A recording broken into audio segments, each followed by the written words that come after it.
Our first question is, why do we get day and night? And the answer is because of the rotation of the Earth. Now you might know that the Earth goes in circles around the Sun, and these are called revolutions. The Earth does one revolution every year. But the Earth also does smaller circles called rotations, where it just spins on its own axis. It does one rotation every day. Because all of the light on Earth comes from the Sun, the half of the Earth that's facing the Sun will have a daytime, and the half of the Earth that's facing away from the Sun will have nighttime. That's why when it's day on one side of the Earth, it's nighttime on the other.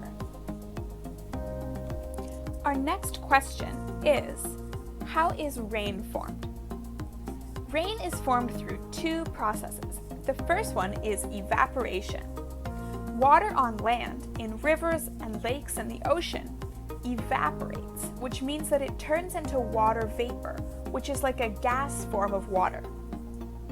Then it rises into the atmosphere and settles in clouds. Once it's in the clouds, it undergoes a different process called condensation, where it turns back into liquid droplets. Once there's a lot of liquid droplets in the cloud, it makes the cloud too heavy to stay together.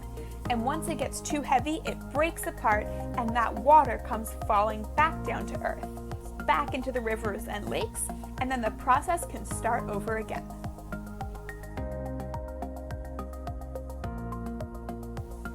Our next question is, why can bears and some other animals hibernate for the whole winter? There's two parts to this answer.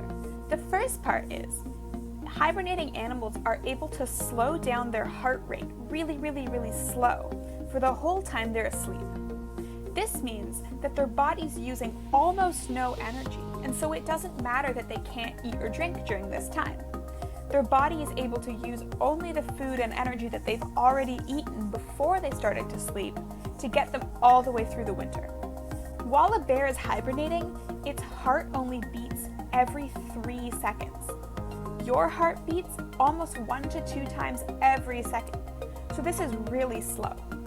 What scientists are still trying to figure out is how a bear can do this without damaging its heart.